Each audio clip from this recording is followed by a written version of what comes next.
Apakah sudah terlihat? Sudah. Baik, saya mulai. Assalamualaikum warahmatullahi wabarakatuh. Jadi di sini kami dari kelompok 4 dengan anggota saya sendiri, Aliyah, Anissa, dan Nikmah akan menyampaikan terkait topik 2 yaitu Al-Quran sebagai pedoman hidup. Sebelumnya kalau suara saya nanti tidak terdengar, tolong diberitahu. Saya mulai. Jadi pokok pembahasan kita kali ini itu yang pertama ada pendahuluan, kedua itu isi, yang ketiga itu ada penutup. Untuk pendahuluan itu latar belakangnya Al-Quran adalah kitab suci yang berfungsi sebagai petunjuk bagi manusia agar hidup sesuai dengan jati dirinya. Sejak lahir hingga mati, setiap manusia mempunyai identitas yang melekat sebagai hamba Allah dan dengan amanah yang melekat pada diri manusia, yaitu sebagai penerima mandat untuk mewujudkan kemaslahatan seluas-luasnya di muka bumi atau yang disebut dengan khalifah fil ard. Untuk menjalankan amanah ini diberilah petunjuk oleh Allah berupa kitab suci Al-Quran sebagai pedoman agar bisa mencapai derajat ketakwaan, dan kita sebagai seorang muslim wajib mengimani Al-Quran sebagai kitab suci dan menerapkan pada kehidupan kita sehari-hari guna tercapainya kemaslahatan semesta. Untuk rumusan masalah di sini ada 3, yaitu yang pertama bagaimana pengertian dan sejarah turunnya Al-Quran, yang kedua itu apakah misi kemaslahatan Al-Quran, dan yang ketiga bagaimana pemahaman atas Al-Quran.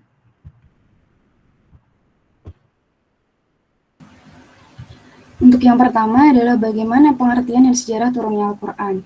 Pengertian dari Al-Quran itu ada 2, secara bahasa dan secara istilah.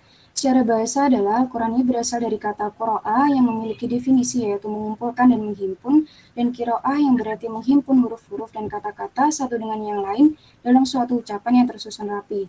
Secara istilah, Al-Quran ini berarti firman Allah yang berisi mukjizat yang diturunkan kepada penutup para nabi dan rasul, yaitu Nabi Muhammad SAW, melalui malaikat Jibril yang tertulis pada mushaf.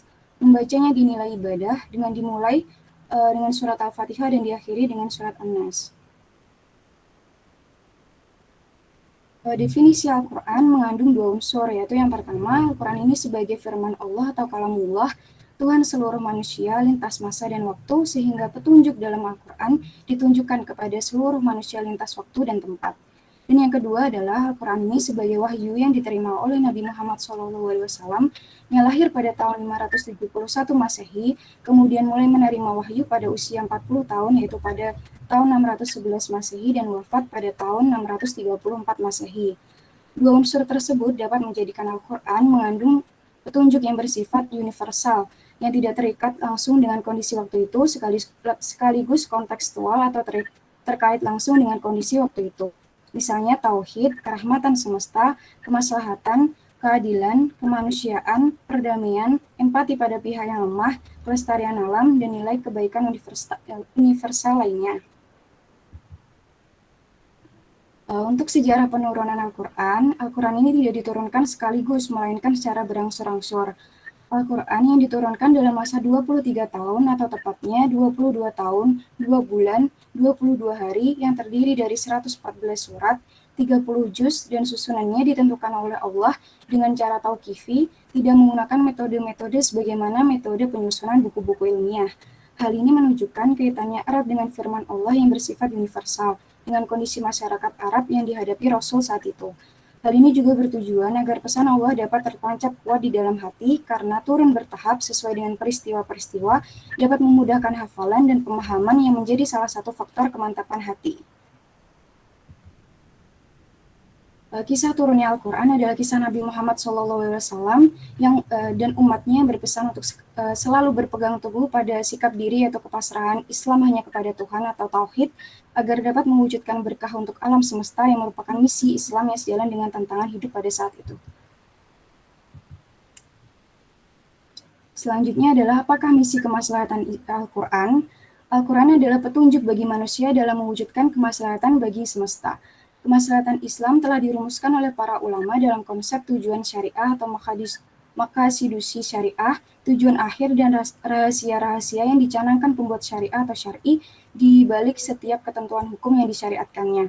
Tujuan syariat ini sekaligus menjadi panduan bagi masyarakat muslim agar memahami Al-Quran untuk kemaslahatan bersama, sebagaimana tujuan kehadiran Islam dan tidak menyalahgunakannya sebagai legitimasi bagi tindakan yang bertentangan dengan tujuan syariat, yaitu tindakan yang melahirkan kerusakan, apalagi bahaya bagi kehidupan, baik bagi manusia maupun alam semesta.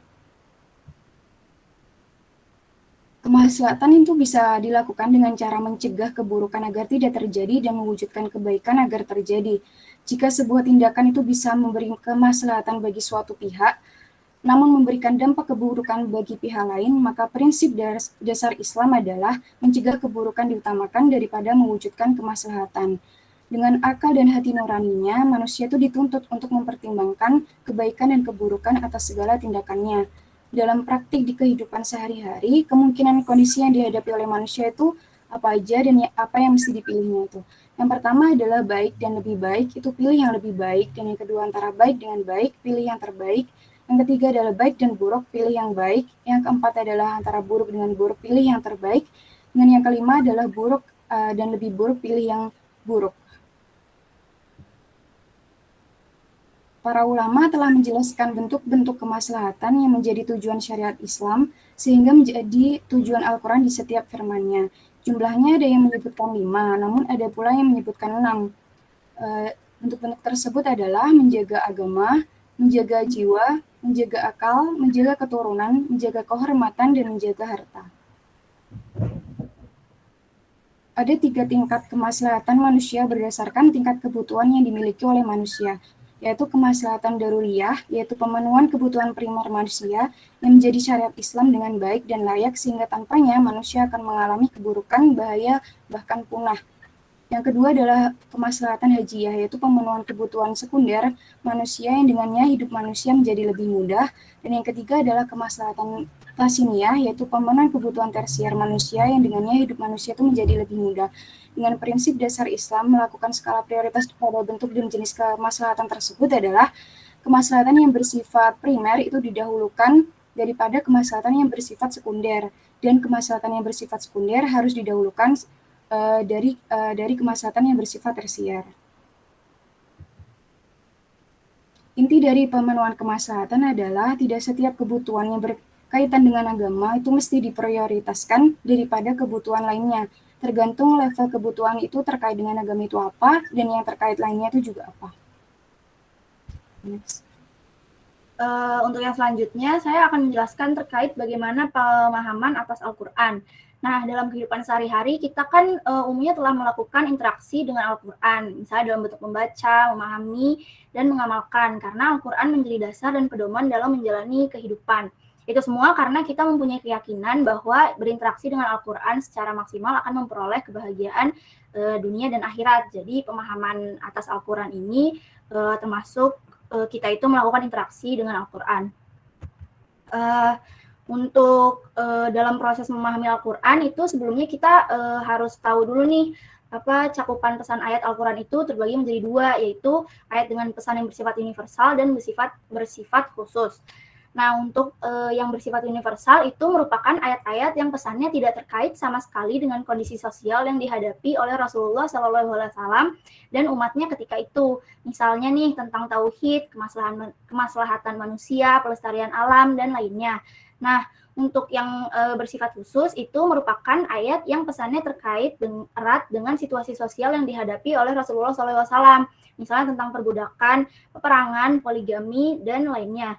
Jadi ayat-ayat yang bersifat khusus itu penting banget buat kita pahami secara kontekstual agar masyarakat muslim yang hidup dengan kondisi berbeda itu tidak kehilangan pesan tauhid dan pesan-pesan kebaikan universal yang menjiwainya. Karena kalau kita lihat nih yang ayat bersifat khusus itu kan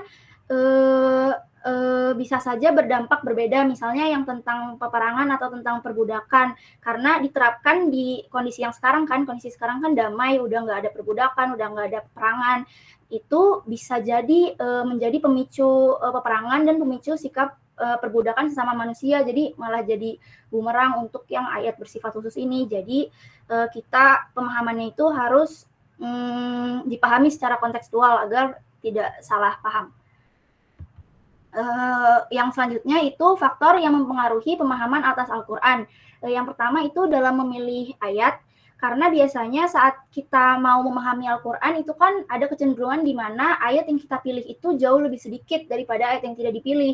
Oleh karena itu, pembahasan atau penjelasan mengenai sesuatu yang menurut Al-Quran itu ditentukan dari pandangan kita, karena tadi kembali lagi itu kita yang memilihkan tadi mau memahami yang mana.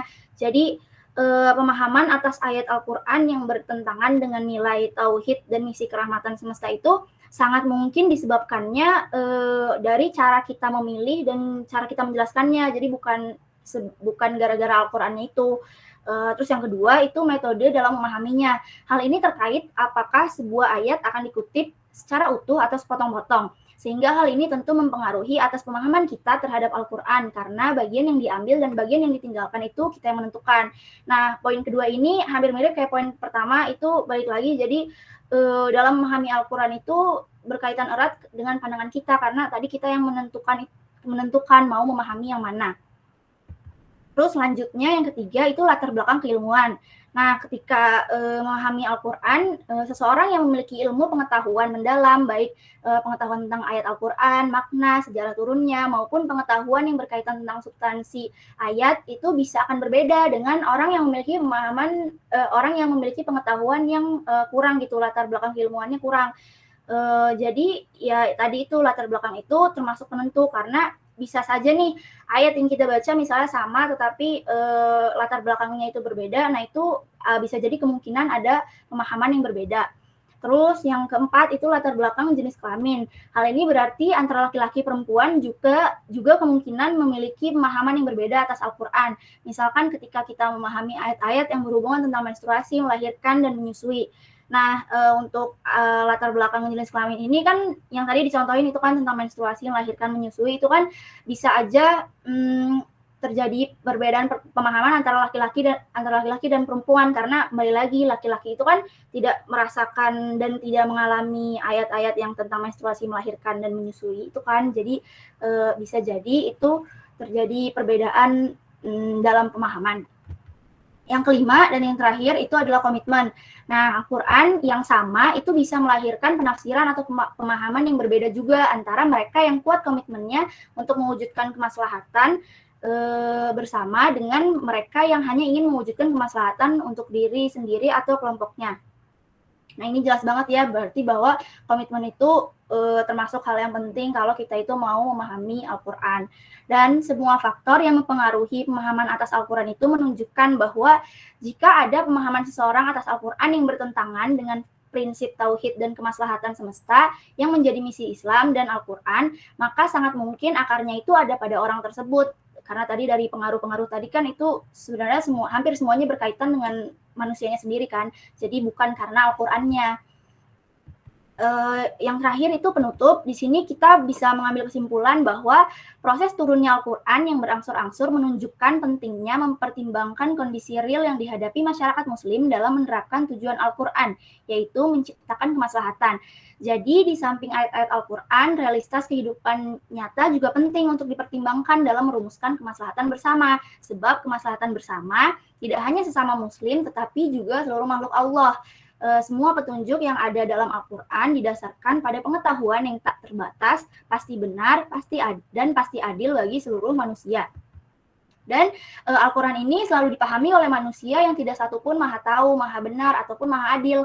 Makanya pemahaman manusia atas Al-Quran itu bisa jadi benar, bisa jadi salah, bisa jadi tepat, bisa jadi tidak tepat, bisa pula adil, dan bisa juga tidak adil.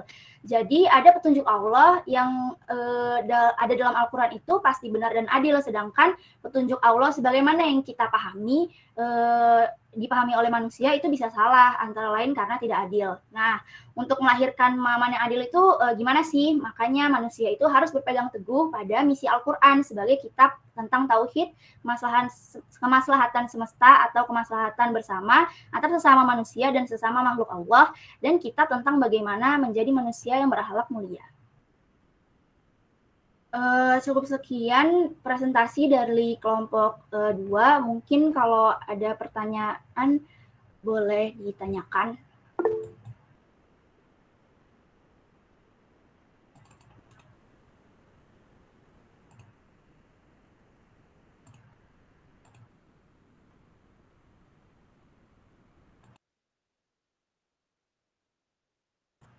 udah ada yang resen, sorry. Yang pertama di sini aku lihat Pak Ojan. Ojan mau bertanya apa? Ya, terima kasih banyak atas kesempatannya. Jadi saya Fauzan Syahru ingin bertanya terkait pemaparan materi tadi. Saya pernah diajarkan saat SMA mungkin. Juga tadi saya mendengar penjelasan bahwa Al-Quran itu diturunkan secara berangsur-angsur. Itu sebenarnya kapan sih Al-Quran bisa dibukukan seperti sekarang itu? Pada masa kapan? Karena saya pernah itu belajar yang kapan, saya lupa. Katanya pada zaman Rasulullah itu belum sampai satu jadi yang utuh gitu. Dan gimana caranya pada masa itu mereka bisa mengklasifikasikan ini masuk surah Al-Baqarah, terus ini masuk surah Ali Imran, ya seperti itu. Terima kasih. Mungkin Nikma mau jawab atau gimana? Tulis saja, yang pertanyaannya ditulis saja dulu semuanya. Mungkin selanjutnya ada Nida. Usul ya. Pertanyaan ditulis di dalam PPT-nya. Nanti supaya dikirim ke saya itu sudah tercantum nama berikut pertanyaan. Baik, Pak. Baik, terima kasih. Nama saya Nida Zulfa. Saya izin bertanya. Tadi kan dikatakan susunan Al-Quran itu ditentukan oleh Allah dengan cara tauqifi. Bisa dijelaskan nggak cara tauqifi itu kayak gimana dan apa maksudnya? Terima kasih.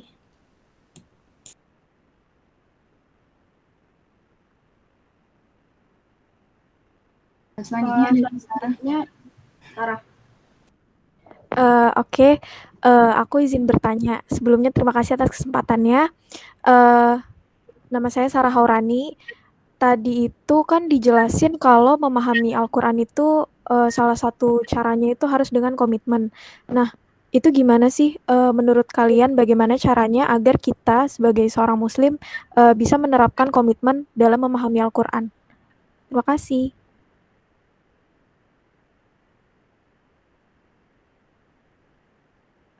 Oke. Selanjutnya itu di sini ada Kak Anissa ya, di aku yang resen. Ya. Sebelumnya terima kasih kelompok 2 atas presentasinya yang sangat baik.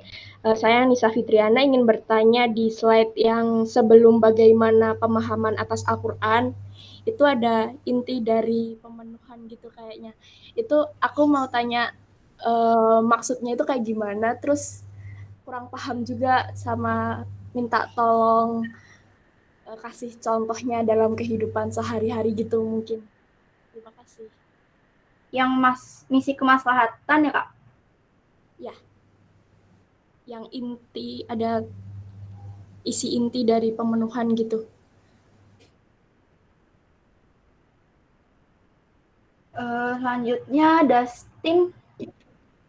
Oke, terima kasih untuk kesempatannya. Saya mau nanya tentang kan katanya untuk mengerti Al-Quran itu ya harus pun tadi aku lupakan. Itu untuk memahami Al-Qurannya sendiri itu kita harus belajar bahasa Arab biar kita bisa membaca Al-Quran dengan teks sejatinya, atau kita boleh melihat translasinya. Tapi kan kalau translasi itu biasanya digunakan oleh ya seseorang, dan bisa pandangan orang itu kan bisa mempengaruhi translasinya sendiri. Jadi kalau gitu, kalau kita mau memahami benar atau sebenarnya itu, kalau kita memahami Al-Qur'annya, jadi kita harus belajar bahasa Arab gitu maksudnya. Atau kita boleh liatin translate aja, maksudnya itu ya. Intinya itu aja. Berarti tentang tadi maksudnya harus belajar bahasa Arab kah atau enggak gitu ya? Ya harus belajar bahasa Arab, atau kita boleh lihat itunya aja, arti translate-nya aja. Oke.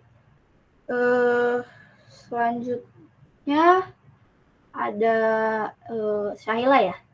Oke, makasih banyak sebelumnya. Perkenalkan, saya Sahila Dika Syarif. Mau bertanya tentang yang misi kemaslahatan Al-Quran. Kan ada kalau sebuah tindakan bisa memberi kemaslahatan pada satu pihak, tapi dia memberi kayak keburukan kepada pihak lain. Itu tuh yang diutamakan kan katanya mencegah keburukan dulu baru melakukan kemaslahatan kan. Itu gimana sih contoh di kehidupan sehari-hari, bisa dijelasin lebih detail nggak? Makasih.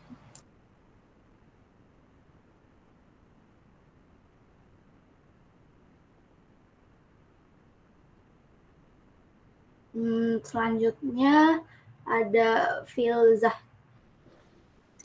Nah, terima kasih sebelumnya atas kesempatannya. Aku ingin tanya, tadi kan ada yang kemaslahatan primer, sekunder, mementingkan kemaslahatan primer, sekunder, tersier. Kalau boleh tahu itu maksud contoh dari kemaslahatan primer, sekunder, tersier apa ya? Terima kasih.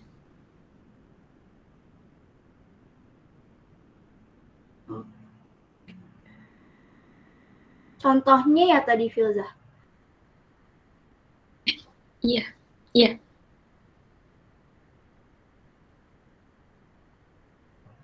Oke, baik.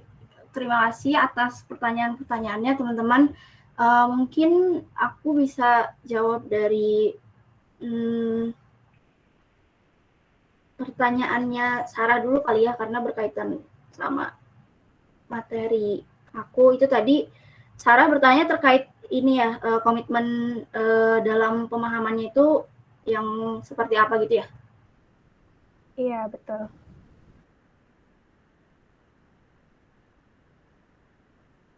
Kalau di sini menurut aku itu komitmen agar kita bisa selalu berkomitmen dalam pemahaman Al-Quran tuh intinya menurut aku itu harus harus bisa mewujudkan kemaslahatan bersama gitu. Jadi bukan komitmen yang hanya untuk mewujudkan kemaslahatan diri sendiri atau kelompoknya.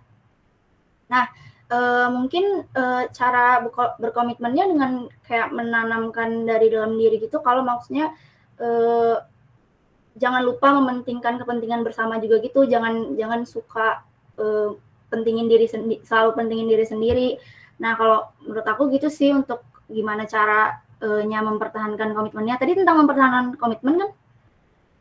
Iya, jadi gimana sih caranya mempertahankan komitmen untuk bisa memahami Al-Quran gitu?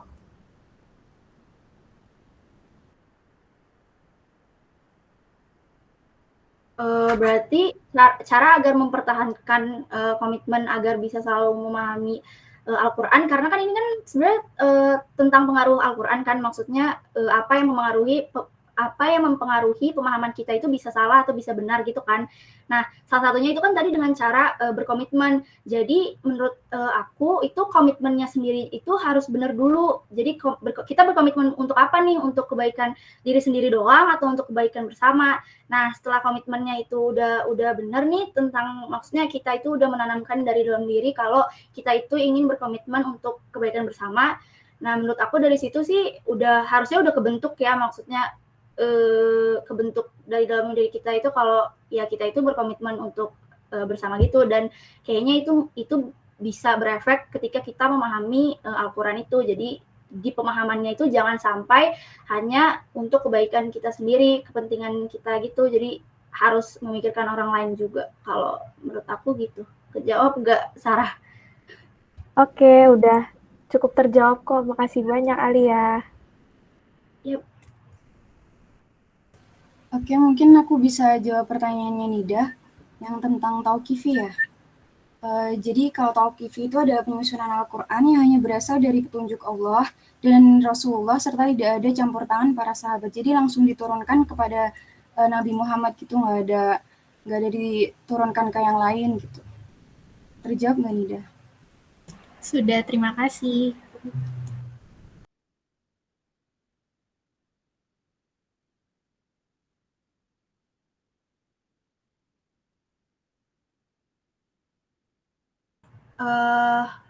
Sekarang mungkin saya akan bisa menjawab pertanyaan untuk Dustin. Tadi Dustin bertanya terkait pemahaman ketika kita memahami Al-Quran itu haruskah belajar bahasa Arab atau hanya mempercayai dari translasinya aja. Kalau menurut pandangan saya itu akan jauh lebih baik ketika kita juga ikut belajar bahasa Arab ya, karena maksudnya tadi kan seperti yang saya sampaikan pada pengaruh pemahaman itu kan latar belakang keilmuan itu kan penting kan. Jadi kalau misalnya kita itu juga paham dengan bahasa Arab, itu pasti jauh lebih baik kan pemahaman kita terhadap Al-Qur'annya gitu. Tapi untuk pertanyaan harus atau enggak kita itu mempelajari Al-Qur'an, menurut aku sih maksudnya akan jauh lebih baik kalau kita itu paham juga bahasa Arabnya gitu. Tapi bukan berarti kalau kita nggak bisa bahasa Arab kita itu jadi nggak mau memahami Al-Quran gitu kan. Jadi untuk kalau dari menurut saya sih maksudnya akan jauh lebih baik kalau kita itu paham mengerti bahasa Arabnya, tetapi bukan berarti hanya orang-orang yang mengerti bahasa Arab yang bisa memahami Al-Quran gitu. Gimana Dustin, terjawab tidak? Jadi kalau untuk mau memahami itu lebih baik bisa bahasa Arab. Iya pasti jauh lebih baik kalau misalnya kita paham bahasa Arab ya, cuman bukan berarti orang-orang yang nggak ngerti bahasa Arab nggak bisa memahami Al-Quran gitu kan, karena maksudnya tadi seperti yang Dustin mention ada translasi gitu kan. Kalau misalnya orang-orang yang nggak bisa berbahasa Arab kan bisa aja melihat translasi Al-Quran tapi dari sumber-sumber yang terpercaya nih, jangan yang sumber yang nggak terpercaya, karena kan itu bisa jadi terjadi maksudnya ada kesalahan gitu kan, jadi gitu.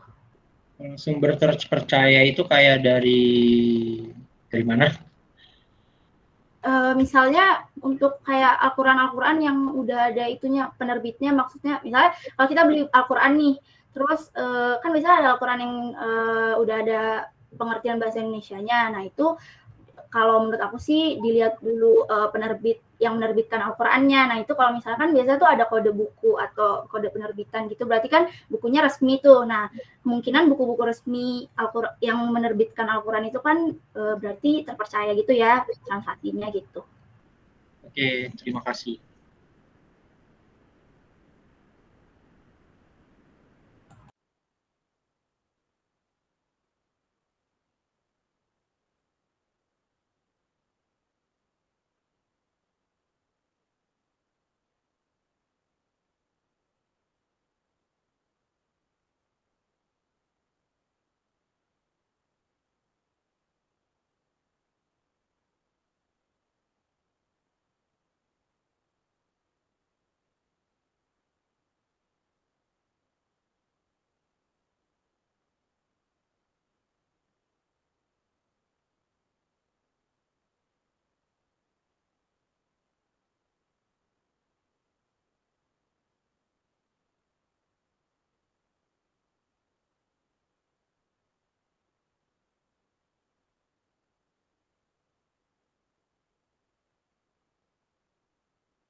Oke, selanjutnya aku mau nyoba jawab pertanyaannya Kak Anissa ya, yang tentang slide ke-15 tadi.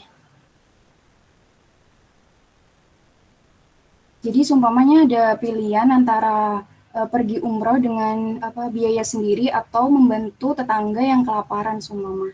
Jadi umroh itu kan diwajibkan bagi orang yang mampu. Jadi itu termasuk kemaslahatan yang bersifat sekunder ataupun bahkan tersier. Jadi kalau membantu orang yang selamat dari kelaparan itu termasuk yang primer. Jadi yang didahulukan itu yang primer dulu, yaitu menyelamatkan orang yang kelaparan tadi daripada yang umroh gitu sih. Terjawab nggak, Kak? Terjawab. Terima kasih, Nikma. Sama-sama.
Mungkin saya akan menjawab pertanyaan dari Syahila ya, yang terkait contoh dari mencegah keburukan baru kemaslahatan kan?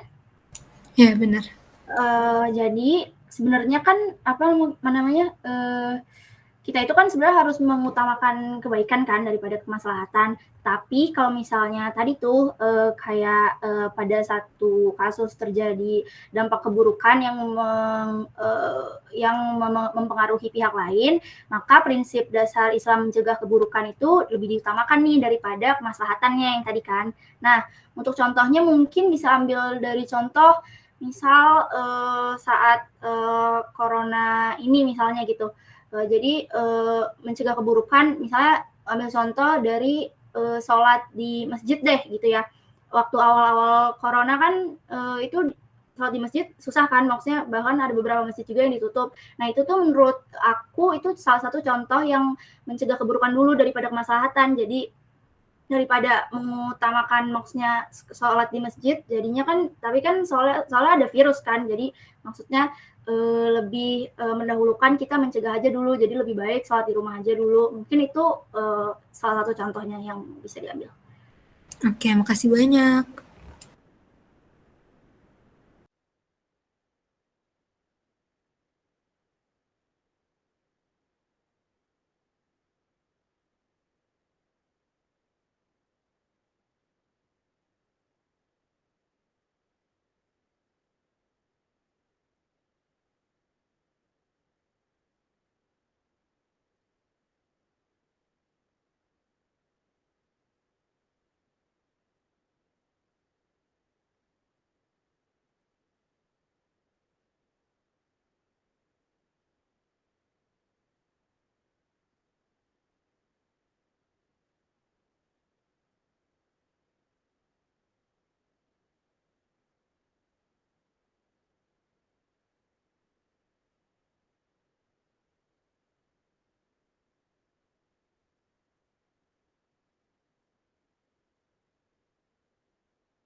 Untuk Ojan tadi pertanyaannya kenapa dibukukan ya?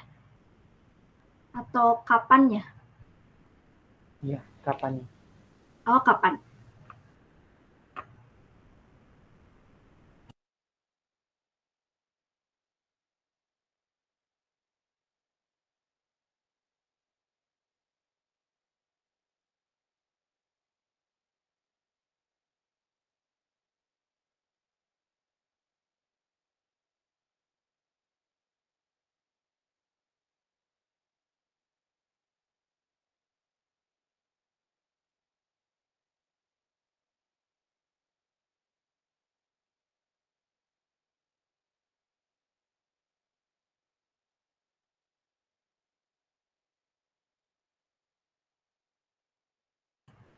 Izin menjawab untuk pertanyaan Ojan, itu kan tadi terkait kapan dibukukannya Al-Quran.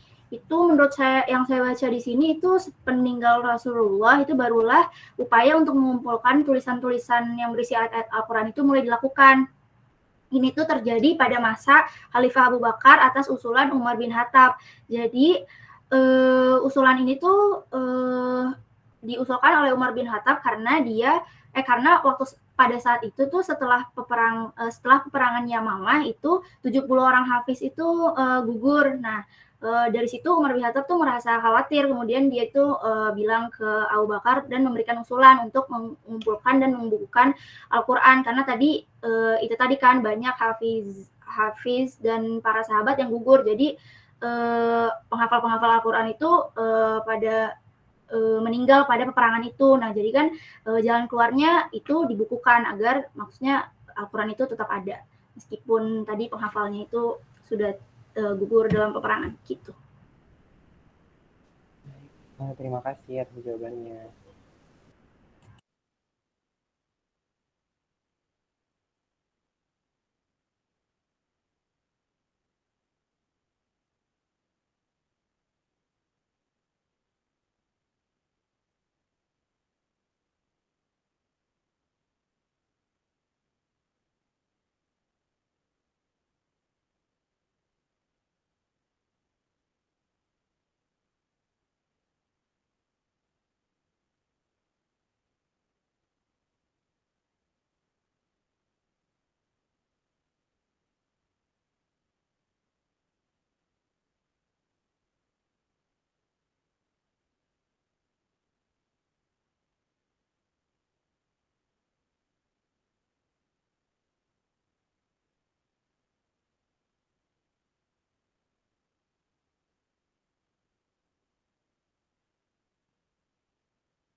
Mungkin saya izin menjawab pertanyaan dari Filzah, pertanyaan terakhir ya tadi.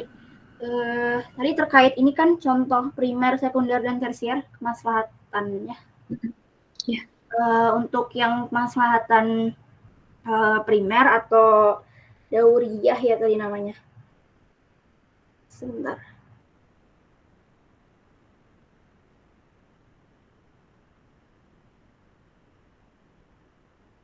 Iya, yang primer atau daruriyah itu contohnya seperti sholat atau misalnya Allah itu melarang kita untuk membunuh, terus melarang zina, terus melarang mencuri. Untuk yang sekunder tadi, yang hajiyah itu misalnya membeli rumah atau membeli rumah atau motor untuk mempermudah pergi ke masjid, atau misalnya di sini misalnya dalam bidang ibadah diberi keringanan qasar sholat dan berbuka puasa bagi orang yang sedang musafir. Terus diperbolehkan berburu binatang dan memakan makanan yang baik-baik. Diperbolehkan kerjasama dalam pertanian dan perkebunan. Itu untuk yang sekunder. Terus yang tersier itu yang kemaslahatan sasiniyah itu misalnya umroh atau kayak tadi ya umroh, atau misalnya kita tidak sampai tingkat haji gara-gara misal tidak berkecukupan. Terus kayak dianjurkan makan makanan yang bergizi, berpakaian yang bagus-bagus, melakukan ibadah sunnah sebagai amal tambahan, dan iya itu. Dan umroh dan haji tadi contohnya. Itu untuk yang tersier. Apakah sudah menjawab? Sudah. Makasih ya, Li. Sepertinya sudah, Pak, terjawab pertanyaannya. Boleh ditutup, Pak? Oke. Sekian dari kelompok 2. Mohon maaf apabila ada salah kata dalam penyampaian materi maupun dalam menjawab pertanyaan-pertanyaan teman-teman. Terima kasih atas pertanyaan-pertanyaannya dan perhatiannya. Wassalamualaikum warahmatullahi wabarakatuh. Waalaikumsalam warahmatullahi wabarakatuh.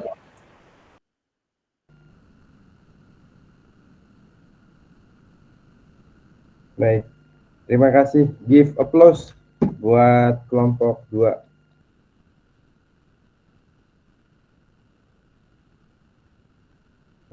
Bagus.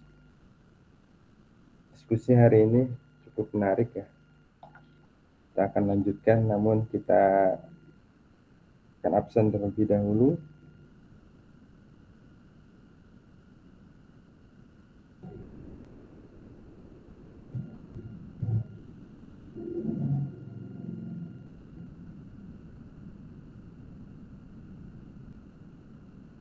Program studi farmasi ya? Ya, Pak. Ya, Pak. FKF.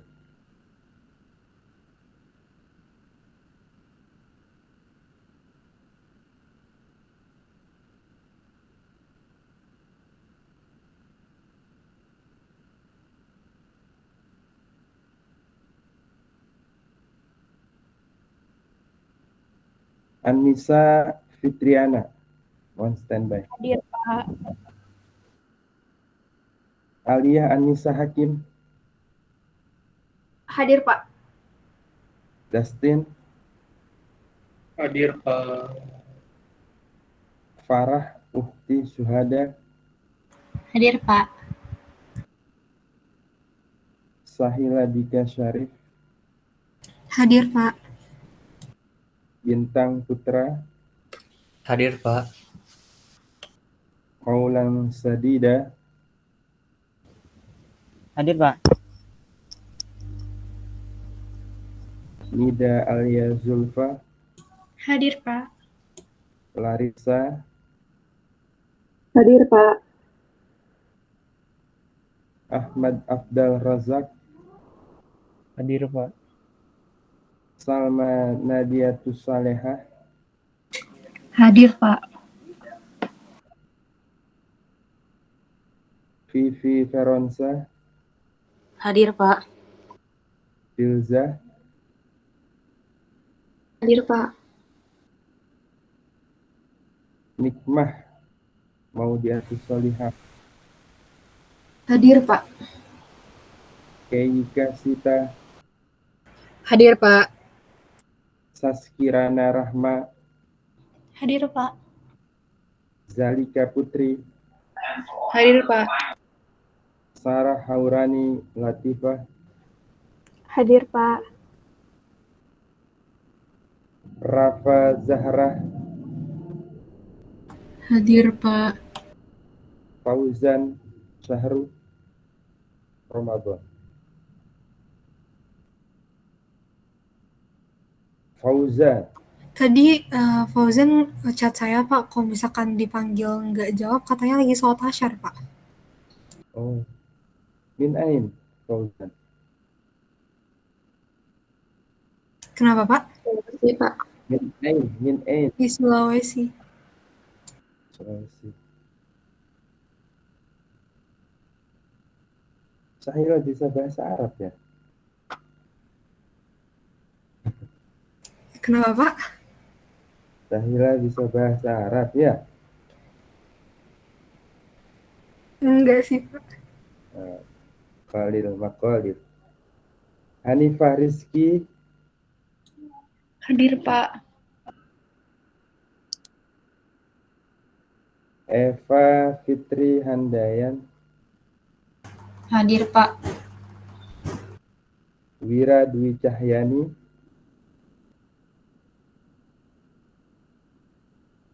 Wira. Wira tuh itu, Pak, kayak masuk keluar masuk gitu, Pak.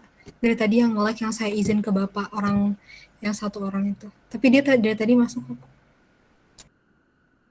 Dari mana Wira ini? Jaringannya nge-like, Pak. Tapi pas presentasi dan dari awal tadi masuk, cuman dia mau izin ke saya. Baik. Fatimah Zahra. Hadir, Pak. Baik. Kulluhum jami'an hudur. Semuanya hadir.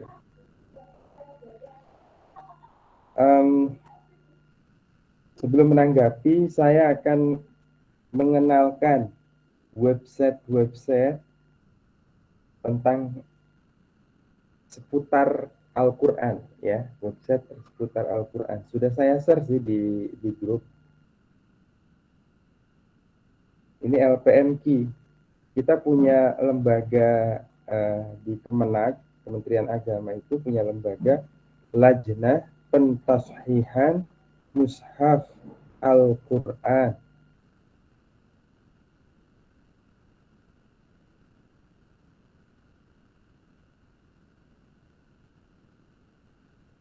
Baik, sudah saya kirim nanti lajnah kita. Nah, nanti di sini. Jadi sebagai pengenalan ya, ini layanan tashih online, tashih Quran. Ya, Quran yang sudah kita baca. Di kelas lain ada yang bertanya, teman-teman. Ada yang bertanya, Pak, bagaimana otentitas Al-Quran hari ini yang kita baca, yang kita pegang? Wah, saya jawab, dalil naklinya, dalil normatifnya ada di dalam Al-Quran. Inna nahnu nazzalna dzikra wa inna lahu lahafidun. Itu Allah sendiri yang kira. Sesungguhnya aku yang menurunkan Al-Quran. Dan sesungguhnya aku juga yang menjaga otentitas Al-Quran. Makanya untuk di Indonesia sendiri punya lajnah pentashihan mushaf Al-Quran. Ini layanan tashih. Nah, apa gunanya tashih ini? Tashih itu di cross check ulang, dicek kata demi kata, titik demi titik, dan seterusnya lah. Ilmunya khusus itu sendiri.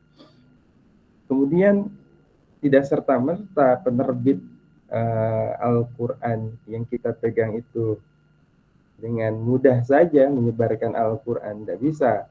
Harus melalui proses tashih dulu. Ada syarat pengajuan tashih, daftar sebagai penerbit, petunjuk teknis pencetakan, ada juknisnya juga untuk pencetakan Al-Quran, nggak serta-merta, ya nggak serta-merta. laporkan mushaf yang bermasalah. Nah, ini cek tanda tasdih, ada tanda tasdih dan seterusnya. Ya, ini terkait pentasnihan. Kalau kalian mau ke Museum Baitul Quran dan Museum Istiqlal, itu ada di situ banyak manuskrip keagamaan ya. Banyak manuskrip keagamaan termasuk Al-Quran kuno yang tinggalan. Kalau bahasa sekarang itu ada istilah ilmu, salah satu yang mempelajarinya adalah ilmu filologi. Ilmu tentang kajian teks. Ya. Apakah Al-Quran itu teks kuno? Iya. Tapi salih likulli makan wal azman. Salihul likullil amkan wal azman. Ya. Jadi akan tetap update, akan tetap sesuai dengan konteks tempat dimanapun dan zaman yang seperti apapun. Mau kalian sekarang zamannya baby blues atau apalah, baby blue 4.0 udah lewat dan seterusnya, mau bagaimanapun, milenial mau apa, Al-Quran ya tetap solihun likulil amkan wal azman. Titik, sudah. Mau bagaimana, rambu-rambunya jelas Al-Quran. Nah, kalau kalian suatu saat ingin ya melihat-lihat bagaimana lebih jauh tentang Al-Quran, ada manuskripnya, ada di pintu masuk Taman Mini, ya. Pintu masuk Taman Mini ada di situ, ada kantor lajnahnya di situ. Berikut bergabung dengan kantor BWI, Badan Wakaf Indonesia. Silahkan, ya, misalkan kalau new normal bisa saja pengayaan lapangan, pengayaan luar kelasnya itu kita itu langsung ke Museum Istiqlal Baitul Quran yang ada di Lajnah Pesnasihan Mushaf Al-Quran yang ada di Taman Mini itu. Saya setuju itu, kita berkunjung langsung, kemudian kita akan melihat bagaimana proses pentasihan Al-Quran, kata demi kata, ya, dicek tanda-tandanya dan seterusnya. Kemudian kalian tahu bagaimana pengajaran, pola pengajaran untuk Al-Quran Braille, ya, Braille bagi mereka, mengajarkan untuk mereka-mereka yang mohon maaf ya memiliki keterbatasan, ya, maka itu ada pembelajaran Al-Quran Braille. Dan yang mengerti tentang pemahaman Al-Quran Braille itu jumlahnya langka, langka sekali. Nah, ini perlu dipikirkan bersama. Ya paling tidak berbagi tugas kita nanti. Bahwasannya problematika umat itu banyak gitu loh, dan butuh uluran tangan-tangan daripada volunteer yang benar, yang baik. Mushaf kuno, nah ini mushaf kuno Iran dan seterusnya. Mushaf kuno di Indonesia juga banyak, di Nusantara banyak sekali. Saya pengenalan aja di sini. Kemudian selanjutnya di suratnya ada di Al-Quran. Suratnya kalau ini adalah jurnal, ya, kajian akademis mengenai Al-Quran. Ini boleh kalian sebagai wawasan pengembangan keilmuan seputar Al-Quran. Ini jurnalnya, jurnal pengkajian Al-Quran dan budaya. Monggo teman-teman, ini bagus sekali. Ini hasil seleksi mau masuk ke jurnal ini ketat sekali. Karena ini terakreditasi nasional. Cintanya sudah Cinta 2, bahkan bentar lagi mungkin mau terindeks akreditasinya internasional. Karena berat, mau masukin tulisan ke sini itu berat. Ya, mau masukin tulisan atau artikel ke jurnal Suhuf itu luar biasa, luar biasa. Ini nggak main-main. Ini hasil riset dan betul-betul hasil riset. Jadi ketika kalian ada keraguan tentang Al-Quran, jangan dulu bilang keraguan. Di kelas lain ada yang bilang Al-Quran itu memungkinkan tidak typo gitu ya, ada tipe-tipe dikit atau gimana gitu ya. La ikraha fiddin qad tabayyana rusda bil ghaib dan seterusnya. Minal huda wal furqan, adanya Al-Quran itu sebagai petunjuk dan pembeda serta penjelas. Jelas dengan adanya Al-Quran. Kemudian ini pustaka lajnah.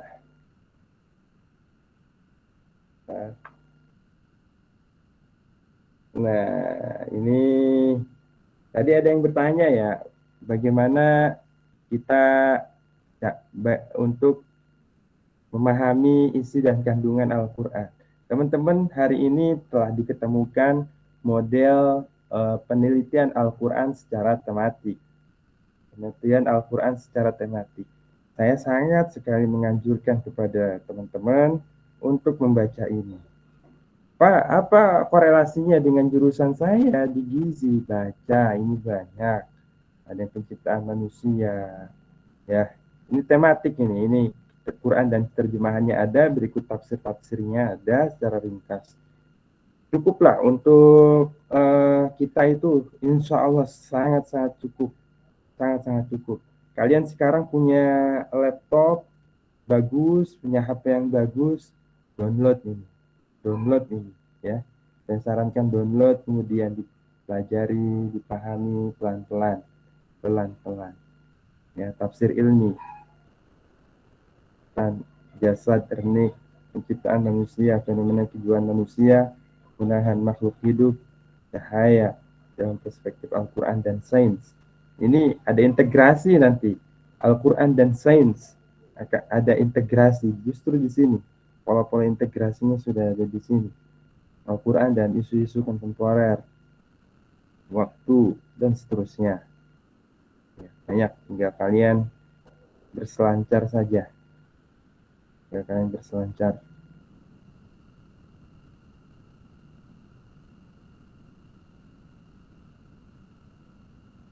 Ya kan, di sini ya. Ini tafsir Al-Quran. Tadi ada yang menanyakan ya, Al-Quran dan tafsir ya, versi Kemenak saja, aman, insya Allah. Ya, ini siapa tadi ada yang menanyakan? Kita terus, ya untuk menjadi mufasir itu berat teman-teman. Saya yang S3-nya mengambil doktoral jurusan ilmu Al-Quran dan tafsir saja, saya mengakui saya bukan mufasir. Tapi saya adalah researcher of Quran. Seorang peneliti Al-Quran. Saya seorang pengkaji Al-Quran. Dan kita semua juga sama, seorang pengkaji Al-Quran. Produknya sudah ada, hasil para ulama. Tinggal kita ya mau tidak sekarang mengkajinya. Ulama itu udah menyiapkan teman-teman. Mufasir yang masih ada di Indonesia hari ini yang secara kapasitas dan kualitasnya sekaliber ya ekspor, yaitu Profesor Dr. Fuad Shihab. Apakah ada yang tahu beliau? Beliau adalah ayahnya Najwa Shihab ya. Itu masih ada tafsirnya Al-Misbah. Sudah saya kirim juga, beliau punya website yang namanya aplikasi Kesan. Beliau menulis tafsir Al-Misbah, pesan dan keserasian Al-Quran. Menarik. Ya, nggak kalah jauh menarik sama tafsir Kemenak juga. Jadi untuk menjadi mufasir ya memang betul. Kita dari mulai di Gizi ya, Gizi misalkan ada ayat wakulu wasrobu wala tusrifu, wakulu wasrobu wala tusrifu, wakulu dan makanlah kalian semuanya, serta minumlah kalian semuanya, wala tusrifu dan jangan sampai berlebih-lebihan.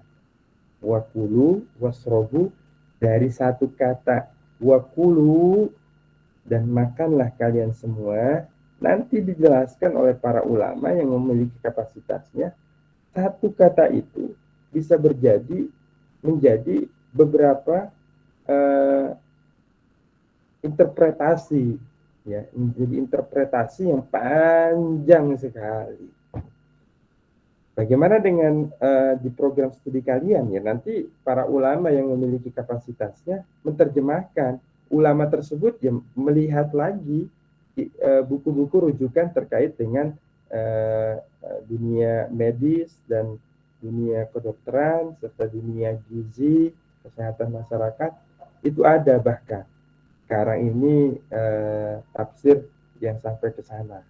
Nah, kita itu tugasnya mengambil pesan dan keserasian Al-Qur'annya saja. Ya, nilai values yang di dalam Al-Qur'an bisa kita tangkap. Itu yang diharapkan. Yang kami harapkan itu pada kalian semua. Kami itu sekarang menggawangi kalian itu. Betul-betul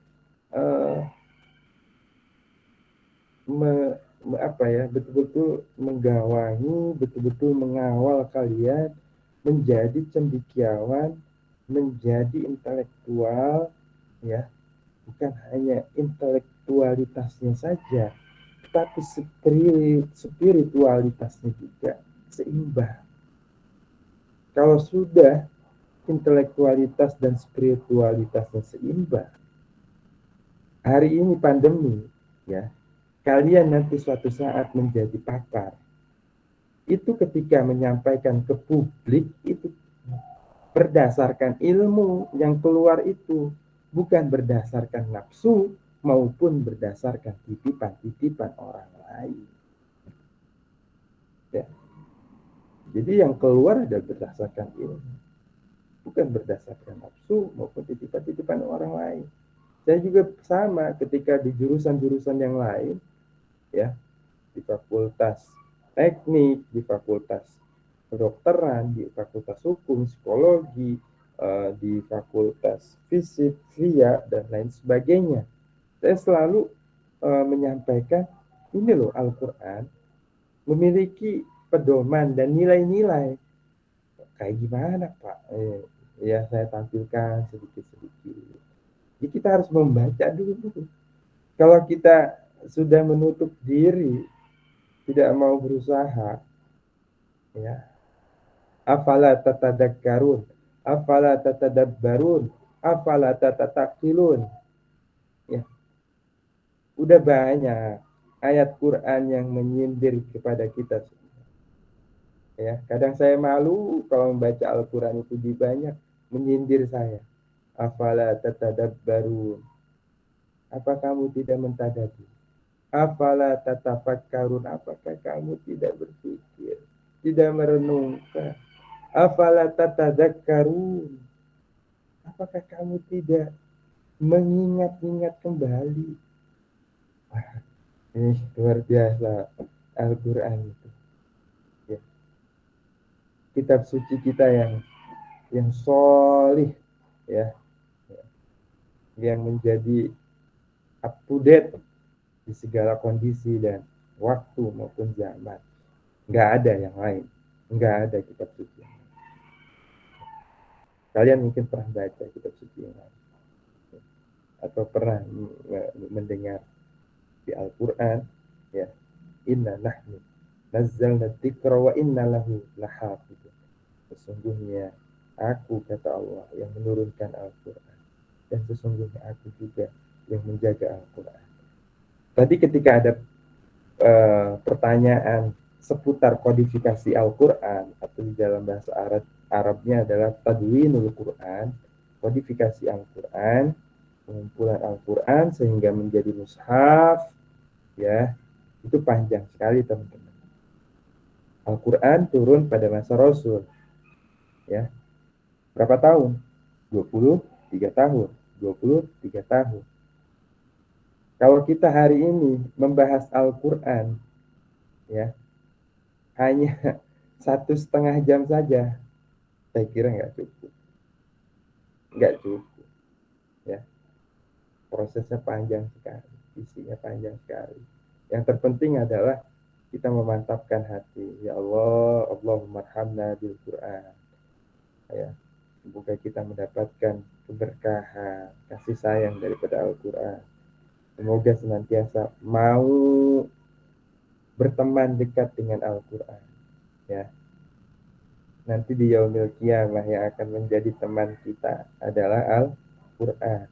Bahkan di dalam kubur, teman sejati kita adalah Al-Quran. Suami, istri, anak, orang tua, ketika dikubur menemani. Ya. Yang menemani amal kita dan Al-Quran. Ya. Allahumma arhamna bil Quran. Terlalu panjang, saya lebih habis ini waktunya. Mau menanggapi yang lain-lain. Kemudian terakhir ini nanti kalian baca saja, bisa kalau ada apa-apa yang nggak dipahami silahkan ditanya, baca dan download, tinggal ini. Kemudian untuk menambah ini kalian bisa mendownload di dalam Microsoft Word-nya sesuai dengan versi di dalam laptopnya, nanti disesuaikan ya. Untuk yang di sini yang 64 atau 32 bit ya, ini Office yang 32 atau 64 bit dan seterusnya. Tinggal download saja, terus tinggal ikuti. Nanti kalian memiliki tampilan seperti ini ya. Ini ya sunnah muakkad nih. Sunnah muakkad. Apalagi sekarang mumpung di pelajaran agama, saya kasih tahu bahwasannya cara mengutip Quran di dalam Word adalah seperti ini nih. Download dulu ya, fontnya di dalam sini disesuaikan. Kemudian tinggal install saja, mudah sekali. Caranya seperti ini. Bentar.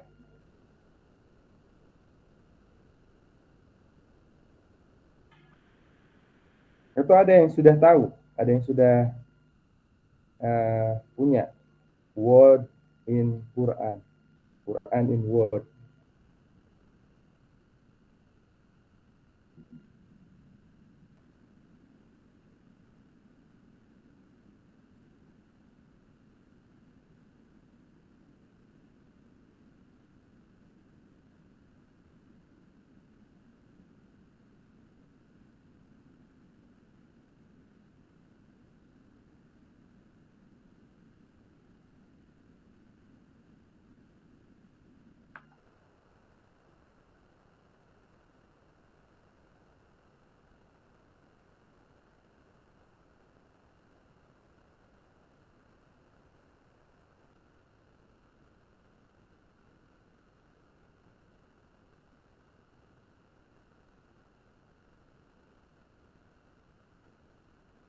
Contoh ya.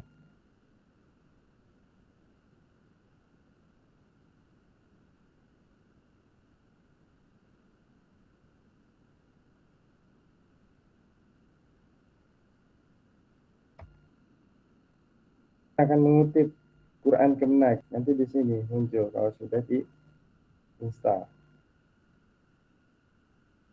Surat apa? Fatihah. Fatihah berapa ayat? 7. Kita mengutip ya. Kemudian kita butuh apa? Butuh ayatnya aja apa berikut terjemahan? Misalkan butuh ayat dan terjemahan, centang dua-duanya. Nanti font di sini dan seterusnya. Tampilkan. Oke. Ya, bisa terlihat. Ini lebih mudah. Jadi kalau ketika di dalam PowerPoint untuk kelompok ke depan, kalau memang ada Arabnya, cantumkan Arabnya. Cara mengunggahnya seperti ini. Dari Word dulu, nanti dikopas ke PPT. Alhamdulillahirrabbilalamin. Barangkali ini yang bisa disampaikan.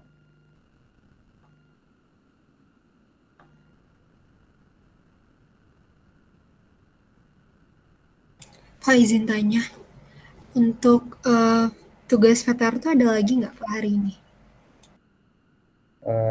Mbak Sahila tolong cek di Emas instruksinya seperti apa. Kita ikuti aja ya, instruksi ada yang di Emas. Kalau ada berarti deadline-nya Selasa lagi Pak? Di Emas itu ada deadline. Yang jelas. Berarti ngikutin Emas aja lagi? Ikutin Emas saja. Oke. Ada baiknya seperti ini nanti ke depan. Mulai minggu depan, tugas dari pertemuan pertama sampai berikutnya itu dikumpulkan ke ketua kelas. Khawatir sistem Emas nanti akan meminta tugas-tugasnya. Walaupun sudah lewat, misalkan nggak ada, jaga-jaganya seperti itu. Semuanya nih, informasi buat semuanya, ya dari mulai sekarang udah bikin aja folder. Pertemuan 1, folder 1.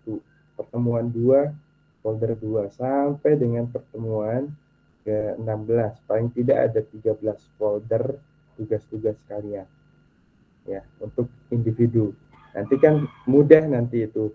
Tinggal di convert ke zip atau RAR, tinggal dikirim akhir nanti, tinggal dikirim ke ketua kelas. Jangan ditumpuk. Toh nanti juga saya akan membuatkan ruang untuk di classroomnya tiap pertemuan. Kita jaga-jaga. Baik Pak, makasih Pak. Dan rekaman ini di drive-kan, kemudian linknya dikirimkan ke saya.